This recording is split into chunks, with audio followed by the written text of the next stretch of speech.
आपको जो भी बनाना है वो बन पाएगा या नहीं बन पाएगा, ये सिर्फ एक ही बात पे डिपेंड करता है कि आपका लाइफ कितना डिसिप्लिन्ड है। और इसी डिसिप्लिन लाइफ को बनाने के लिए मैं यहाँ पे शेयर करने जा रहा हूँ अपने सेल्फ डिसिप्लिन की जर्नी से 4 बातें जिसने मुझे हेल्प किया एक प्रैक्टिकल सस्टेनेबल डिसिप्लिन लाइफ बनाने में। तो चलिए इस बात को समझते हैं। तो डिसिप्लिन बनाने का जर्नी जब भी स्टार्ट होता है तो सबसे पहले स्टार्ट होता है सेल्फ अवेयरनेस से, कि आपको पता हो कि आप क्या चाहते हो और क्या बनाना चाहते हो और कैसे आप वो बनाने वाले हो। अगर आपको नहीं पता है कि आपको कहाँ जाना है तो आप कहीं नहीं पहुंच सकते हो। आप सिर्फ घूमते हो और उसी जगह पे आके रुक जाते हो और अपने आप को पाते हो कि यार कुछ भी ग्रोथ, कुछ भी इंप्रूवमेंट नहीं हुआ। So first have that awareness कि यार क्या मुझे करना है, क्या मुझे जाना है और कैसे मैं इस चीज को बनाऊंगा। अगर इसके लिए आप जरा भी क्लियर नहीं हो, जरा भी आपका फोकस कम है, तो आप रुक जाओगे, ठहर जाओगे, थम जाओगे और चीजें खराब हो जाएंगी। सबसे पहले वो अवेयरनेस रखो कि क्या मुझे गोल बनाना है, क्या मुझे करना है। और जब ये अवेयरनेस बन जाता है, क्लैरिटी बन जाता है, तब हम आते हैं अपने दूसरी बात पे, जो कि है हम as a human can't operate, कि यार हम अपने मोटिवेशन पे, अपने इंस्पिरेशन पे, अपने इमोशंस पे काम कर सके डेली। मोटिवेशन, इंस्पिरेशन पे काम हर दिन नहीं होने वाला है, हम सबको पता है। और अगर हम काम करना चाहते हैं डेली तो हमें एक सिस्टम बनाना पड़ेगा, एक क्लियर सिस्टम कि यार हम कैसे अपने आप को कंडक्ट कर पा रहे हैं पूरे दिन, ताकि हम उस गोल को पा सके जो गोल हम बनाना चाहते हैं। आपको पता होना चाहिए कि आपका दिन में सबसे पीक परफॉर्मेंस वाला टाइम कौन सा है। बहुत लोग रात को काम करना पसंद करते हैं, बहुत लोग सुबह में काम करना पसंद करते हैं, बहुत लोग दोपहर में। वो आपको पता होना चाहिए आपके लिए बेस्ट टाइम क्या है। सबका अलग अलग हो सकता है और वो बात आप अपने सेल्फ अवेयरनेस से समझ सकते हैं कि यार आप कब ज़्यादा एक्टिव फील करते हो, आप कब आपको लगता है कि यार अभी मैं अपना बेस्ट काम दे सकता हूँ।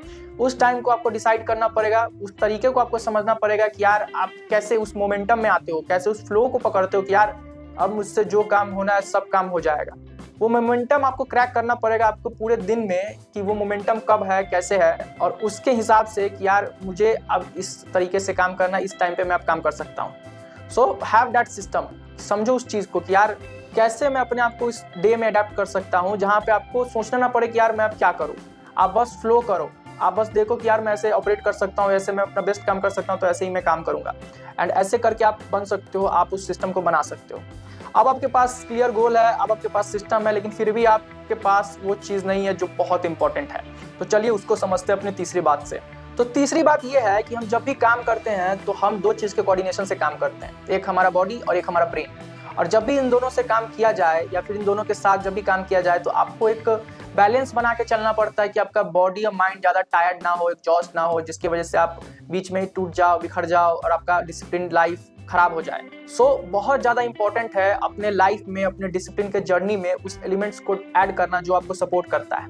वो एलिमेंट्स क्या हो सकते हैं? वो एलिमेंट्स ऐसे होते हैं जो आपको सपोर्ट करते हैं। अगर आप स्टूडेंट हो तो आप बहुत टाइम से बैठे हुए हो और आपको बॉडी पूरा स्टिफ हो चुका है, एक लेजीनेस आ रहा है, तो बॉडी को थोड़ा सा एक्टिव आपको करना पड़ेगा और थोड़ा सा उठ के वॉक करते करते पढ़ाई करना पड़ेगा, तो वो आप कर सकते हो। या फिर आप काम करते हो और कोई ऐसा काम है जिसमें बहुत ज़्यादा क्रिएटिविटी लग रहा है, बहुत ज़्यादा ब्रेन पावर लग रहा है, तो आप उस चीज़ को करने के बाद कुछ ऐसे काम में स्विच कर सकते हो अपने आप को जिसमें आपको है ना पैसिवली वर्क करना पड़े, जिसमें आप एक्टिवली इंगेज ना हो, पैसिवली बस आपको अपना ब्रेन पावर कम यूज़ करना पड़े।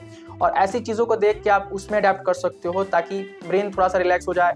फिर ब्रेन से काम हो गया, फिर उसके बाद बॉडी से काम करके प्रॉपर स्विच करते करते आप अपने बॉडी ब्रेन को प्रॉपर कोऑर्डिनेशन में रख के एक पीस, एक बैलेंस बना के, एक रिलैक्सेशन बना के, एक रिलीफ बना के आप दोनों चीज़ से काम कर सकते हो बिना एग्जॉस्ट हुए और बिना थके हुए। सो ये चीज़ समझना बहुत इंपॉर्टेंट है डिसिप्लिन जर्नी में, कि कैसे हम अपने बॉडी और ब्रेन को टाइमली यूज़ करें और कैसे स्विच करते रहें ताकि काम सब कुछ हो जाए। So that is the third thing. और ये सब चीज़ बनाने के बाद भी एक बहुत इंपॉर्टेंट चीज़ जो हम सब भूल जाते हैं, जो हम नहीं समझते हैं, वो ये है कि you are going to be bored. आप बोर्ड होगे और आपके काम में वो ड्रॉप ही आएगा। आप जितना भी डिसिप्लिन बना लो, जितना भी कुछ भी कर लो, हर रोज काम करो, वो एक ड्रॉप आएगा, आप बोर्ड हो जाओगे।